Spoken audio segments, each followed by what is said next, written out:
So some people are not streamers and they can't beg for gold. And guys, let me offer you my sincerest condolences. That's the case. But we'll go ahead and we'll look at the top 5 Dire Maul gold farms. We'll see what's going on here. Some people are quitting because Dire Maul came out now. Good. If you're quitting because Dire Maul came out too early, you're a retard, and it's better that the game doesn't have you in it. Yeah. I'm that's good. That's good for everyone. If anybody is quitting for that, thank God. Like, thank fucking God. Another video. Dire Maul release is right around the corner. And I mean really right around the corner. Whether you agree with it or not, it's happening, and there isn't really much that we can do about it at this point, to be honest. Even though I see some issues with an early release like this, for newer players at least, it's really not the end of the world, and I'm definitely still excited for it personally. So I've made 2 videos on the topic so far, one monologue style video covering the initial announcement, and another edited video giving a total overview of what to expect from the release of this dungeon and how it's going to affect the game. I've also heard a bunch of people talking about how the Dire Maul release is going to affect the economy in a large way. They're saying gold's going to inflate like crazy and severely affect prices. For the most part, I think that this is overstated. It's a bit of an alarmist take. While it will affect the economy for sure, it's not going to be to a catastrophic extent like some will have you believe. But nonetheless, there's tons of gold to be made during this phase of content. So get ready to stuff your wallet with gold coins. Now obviously, that's the topic of this video. All the gold farms available in Dire Maul. Without further ado, let's get into it. Alright, so first on the list, out of all of these farms, let's cover the most common run, and not to mention the one with the lowest That's the Lasher one. Entry, Lasher runs. Yep. This specific just farm walk run in and has do been a common gold farming strategy since original vanilla back in 2005. In fact, it was really popular in 2005 and then later got nerfed significantly in 2006. So it's been prevalent for a really long time. Oh, so they nerfed it in vanilla WoW. See, I didn't even know that. So they nerfed the Lasher farm in vanilla WoW. So to make sure what's going on here. Because if they did that, then it was BC. Well, 2006 used to be OPS 5. Are you talking about the 2.0 patch nerfed it? Because BC came out in January 2007. Yeah, so it came out, I think, January 17th or January 7th, 2007, Burning Crusade. So everything in 2006 was vanilla WoW. Everything in 2006 was vanilla WoW. It was the pre-patch. If it was the pre-patch, then that's different. Unlike some of these which have been perfected and become more common over the years of private server play. This farm takes place in Dire Maul East, which is the lowest level dungeon out of the 3, North, East, and West, which also doesn't require a key to gain access either. In fact, you don't even need to be level 60 to execute on this farm at all. You could start in your mid-level 50s, although that's mainly true for mages. So that's why I mentioned it as a low barrier to entry.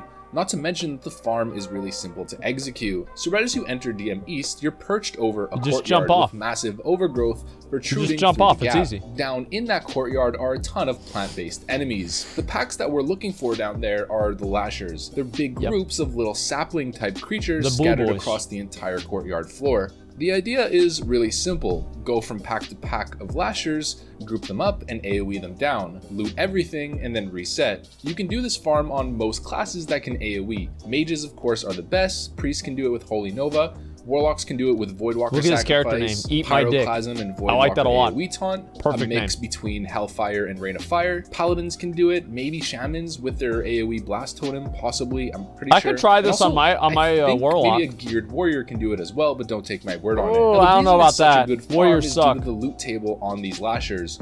Firstly, they drop vendor trash, which has a really nice cumulative value to it. They can also drop a variety of different high-level herbs, even Dreamfoil and the likes. And I've also heard rumors of Black Lotus having a chance of dropping off these as well. Like this guy can kill him in like 1 second. Thing that has not been confirmed yet. I guess we'll find. Dude, that shit's easy. Like, what the fuck? Like, I thought these Lashers were like really hard to kill.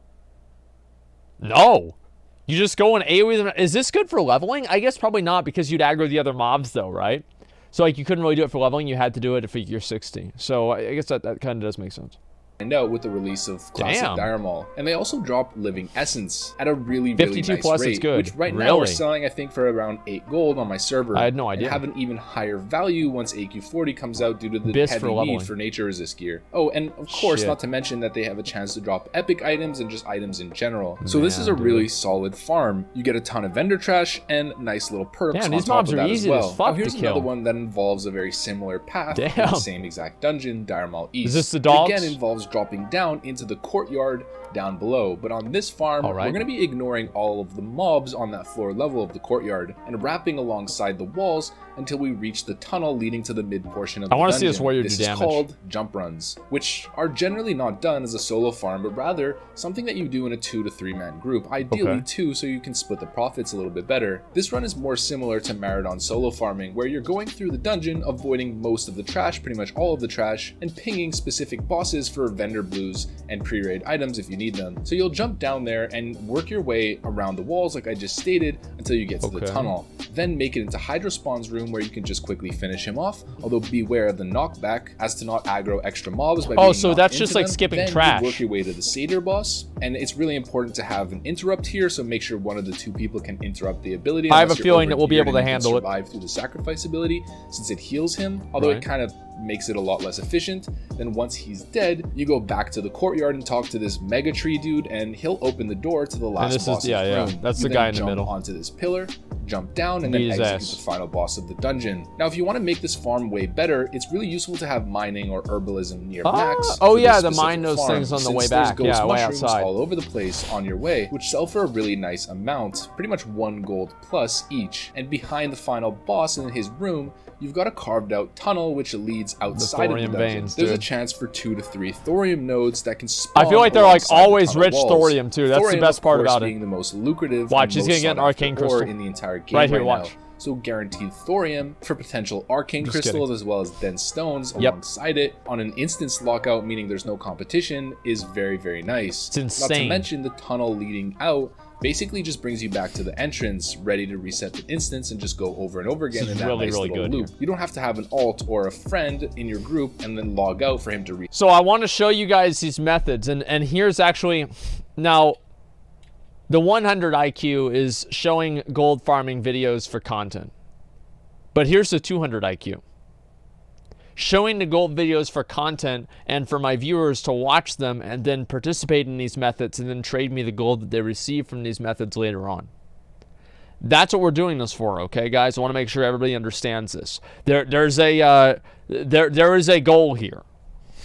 Set the ID for you, and of course you can get dusty tomes as well on top of everything that I just mentioned, but we'll cover that better later on. Okay, next we've got Hound runs, which is something that isn't really viable for most classes, but it's a really nice farm for those who can execute on it, that being mages, warlocks, priests. So for this run, we're headed to Dire Maul North, where again, so you just jump up on the little ledge. This time it's littered with massive ogre packs and roaming hound packs too. Or maybe hyenas, they look the same as the hyenas from Tanaris. So for this one, it's a little bit more interesting than just pulling groups of lashers and killing them. You actually need to focus on your movement. So if you see right here, we've got a little bit of a ledge that lines the entirety of the wall. And attached to that ledge, we have a ramp that heads up to the entrance at the top level. The idea here is to pull a bunch of the roaming hound packs, get them up the ledge, so the dogs will basically run all the way around, get up the ledge, and then start running the whole wall to make it towards you. At this point, you jump down and then run all the way back. Yep, there it is. You can hit them if you're a hunter. You can multi-shot and cast serpent stings. You can mage AoE them, and then as they make their way towards you, they get too close. It's time to jump down. And then they're going to go all the way back the same path that they came from, except the opposite way. I don't know if that's really that good. Actually, no, I guess you're doing it this way. You can get back up on the ramp, jump back on the ledge, and then they're going to turn around and start really fucking easy to do, man. The ledge and start running towards you. God damn. Rinse and repeat, you have the dogs in a limbo. You can just keep doing this over and over again until all of the doggos have been slain. This is a really nice farm, specifically if you have skinning, of course. God damn. Now this one is probably the most talked about and maybe the most well-known one in general. It's called the DM North Solo Tribute Run. I remember watching this video back then. I remember thinking to myself, like, oh, this is boring. He doesn't even kill anything. What do you mean? Oh, wow. Yeah, he's so good for not killing the bosses. Oh, man, I could do this. My group does this faster than him. But yeah, Hunter versus World. This was the old fucking videos, man. I've watched every single one of these. And I honestly, like, some of them I got really upset because, do you know what warriors can solo? SM. Warriors can solo SM. And that's about it. Sad. Barely. So if you don't know what a tribute run is, it's killing the final boss in DM North by skipping or not killing all of the guard bosses within the dungeon. I know 3 classes that can solo this specifically: the Hunter, the Priest, and the Druid. Although, knowing the classic community, we might see some other classes that can somehow pull it off eventually. That'd be so I'll pretty quickly cool. explain how to do it on a Hunter. Essentially, you're going to be using your pet to aggro mobs and then running through into specific safe zones and then feign death after your pet dies, or maybe you'll out of range your pet and he'll just disappear, then you'll feign death, and you'll slowly make your way through the entire dungeon. I wish I had a Hunter to do this on. The process. Once you get to the second boss who's guarding the entrance to the final boss, you pretty much do the exact same thing again. You send your pet through, you get around the corner, and then you feign death, and then you can finally make your way to the final boss. For the King of the Ogres, it's pretty simple. There's a couple different strategies that you use, but the most common one used nowadays is basically just kiting him around with Serpent Sting and auto attacks. He's got a circular platform with kind of like a road that goes around it, and you could basically either run in circles around, or you can go up, and then as he gets up and follows you up, you just jump off of the platform, then he jumps down, similar to how you were kiting the dogs. You just keep doing that over and over again, keeping the boss in, again, a limboed state. Once you've finished him off, you've completed a tribute run since you skipped all of the guards. You'll now be crowned the King of the Ogres. Do you have to kill the blue one? Like the Cho Rush, the advisor or whatever, do you have to kill him, or are you not supposed to kill him? Boss is not even charging? Did Gordok charge in vanilla? I thought they only added that until later on. Don't kill him. Yeah, you're not supposed to. Okay, I don't remember. Like Princess? Yeah. Okay, I get it. He only charges at the start. Oh, really? Okay. Because I remember I soloed this back in the day on my Hunter.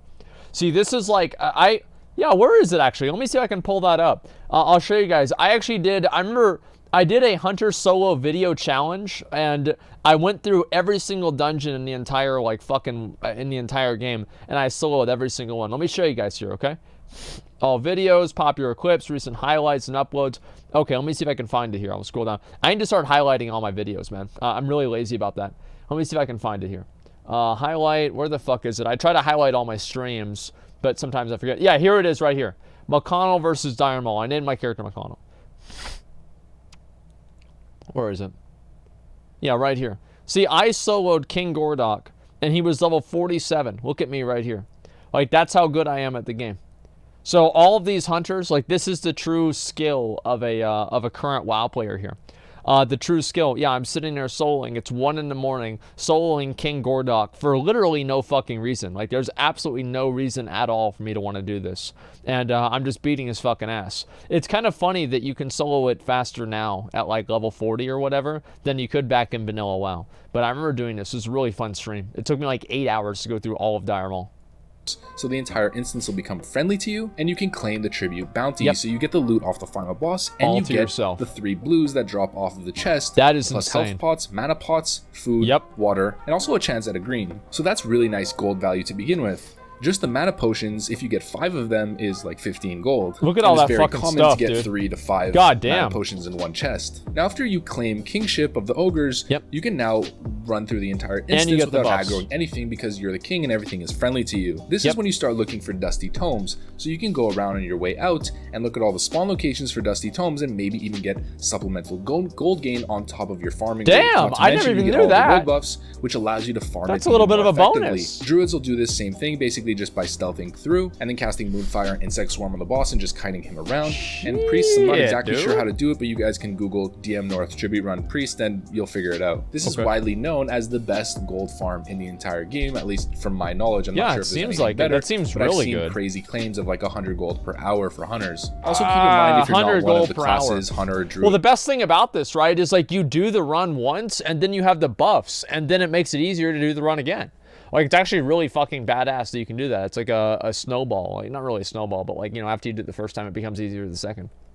or priest, you can do this in a 2-man group, specifically rogues, I guess, and maybe other classes. I'm not 100% sure on this, but I've seen like rogues and druids do this together, or maybe a rogue in another class. If you can manage to somehow make your way through, even on a non-stealth class, there might be ways to 2-man farm this, and it's still pretty good in terms of gold gain. All right. I think that's really cool. Like, I every time that I see methods like this, I always want to play like, oh man, dude, I wish I had a 60 mage. Oh man, dude, I wish I had a 60 druid or a 60 rogue or something like that, or 60 hunter, right?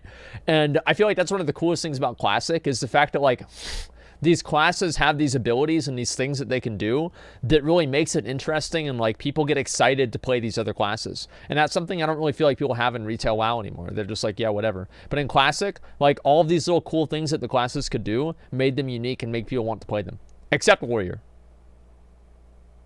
No, like you watch the Pat PvP video, you're going to want to play Warrior. Now this one is one of the most pleasant farms. It's not necessarily the best and most consistent one, considering how heavily it relies on RNG. I mean, you can go with hours without getting anything really, but it's very relaxed, perfect for just mindlessly doing it while watching hentai on your second monitor. And we're talking about stealth book farming. I quickly alluded to this during the jump run segment, or maybe it was the Lasher farm. I'm pretty sure it was the jump run. And I also alluded to Dusty Tomes, just go around and click on the books. Tribute runs. And of course, I mentioned it. I like how all these methods, none of them involve a warrior. But all over DM, there are spawn points where Dusty Tomes can appear. These are interactable objects which can be looted for a chance at any of the DM books, like the books which give the Eldreth the last trinkets, or Foror's Compendium of Dragon Slaying, which is used to attain Kel'Sarar, the epic tanking sword. So as I stated, there's set spawn locations. So if you're a rogue or a druid, you can stealth up to the Dusty Tome, loot it, move on, and it just gives you a chance at a big boom in gold if you get the right book. It's a bit of a gamble. You want to get the purple one. Quite rare, but people love doing this since you can get a large sum of gold in one shot with pretty much very little effort, just time investment. We can try that. Also note that DM instances are all connected, meaning if you have the key to move through the tunnels or lockpicking, you can make your way through the tunnel system from DM West to DM North or whatever it is, and extend your book farm across multiple dungeons. Now, a little trick that I like to use is always have Barov's Peasant Collar, where if ever you happen to get aggro or there's a book near a pack of mobs, you could just spawn all of Barov's peasants, and while they're tanking the enemies, just loot the book and then vanish, or have Gnomish Cloaking. Dude, I've actually thought about using the Peasant Collar on like priests and shit whenever I duel them, because I feel like if I have the Peasant Collar on them, it will like interrupt their spellcasting so much they won't do as much damage. Like, I don't know if it'll be good enough, but I want to try it out at least. Device where you can just turn invisible and just basically it's an extra vanish, or if you're a druid and you don't have access to a vanish, it gives you a 1 hour cooldown vanish. I need to have that just in case. I need to level engineering, dude. I've been so lazy, it's embarrassing. Make a couple hundred gold, easy money. All right, now this is not necessarily a farm per se, but it is a way of making gold that you can get from access to Dire Maul specific rewards. So with the release of Dire Maul, there's a bunch of recipes that are coming to the forefront. We've got the Enchanted Thorium set, which is an incredibly good pre-raid tank set, more for mitigation and not for TPS, but still this sells like crazy on the auction house. We've got Shifting Cloak, Hide of the Wild. Hide of the Wild is probably the most sought. Enchanted Thorium. Let me see what Enchanted Thorium is. Where the fuck is it? Let me look this up. Enchanted Thorium. I know you guys can't see it right now. I'm just gonna look it up myself real quick. Enchanted Thorium. Oh, yeah, it actually is pretty good. Wow, okay. Maybe, yeah, I'll have to make those. Wait, 8 Arcanite bars? Yeah, never mind. I don't want that. It's not even a good item at all. I think it sucks. It's just a waste of fucking time. After pattern and item in general out of Dire Maul's recipe list entirely. We've got Chromatic Cloak, Belt of the Archmage, Fellcloth Gloves. Belt of the Archmage is really good, I think. Cloak of Warding. Cloak of Warding is quite good since it's got extra armor, and that's good on bear tanks. Girdle of Insight, kind of useless. Mongoose Boots, which are average, I guess, pretty decent starter boots. And Swift Flight Bracers, which are really nice for runners. So if your plan is to farm mats and sell items on the auction house, this can be a pretty decent way to make money with the right pattern, of course. So check it out. Check what's selling, what's compatible with the professions that you have, and you might be able to make a decent amount of gold with this. Now, this is something connected to that a lot of you guys might get mad at me for. This is kind of information that certain gold farmers and gold makers like to keep on the hush-hush and down low in order to keep people away from it. But honestly, I always let you guys in on gold making secrets, at least the ones that I'm aware of. For this one specifically, you only have a couple of days now to really capitalize on it. But if you have a good amount of capital, you can invest in equity, then sell it off for profit come release of Dire Maul. We just spoke about all these recipes. You know, some are really, really lucrative or really sought after since they offer pre-raid items that are in some cases far superior to anything that's available right now. So check out all of the mats that are used in some of the best items, analyze them. 41 ranged AP? Holy fucking shit. That is insanely good for bracers. Wow. That's really good. God damn. And also the cloak's good too. The prices and maybe make some investments in some materials that you think will increase in value once the patch hits. God everyone damn. is looking to craft. We should have watched this video a couple of days ago. Height of the Wild. Larval acid. So there you have it, friends. As you can see, Dire Maul really changes the landscape in terms of gearing up for raids and grinding gold. There's so many different gold farms coming up, so get ready to get grinding, boys. Like usual, I hope this video was useful to you, and hopefully it was informative, and hopefully it was also enjoyable. If you did enjoy it and want to see more like it, make sure to leave a like, comment, subscribe. Of course, you know the drill, soldiers. Hit the notification bell to be notified every single time I post a new video straight out of the render oven. And with that said, thanks for watching, and I'll see you on the next one. Peace. Okay.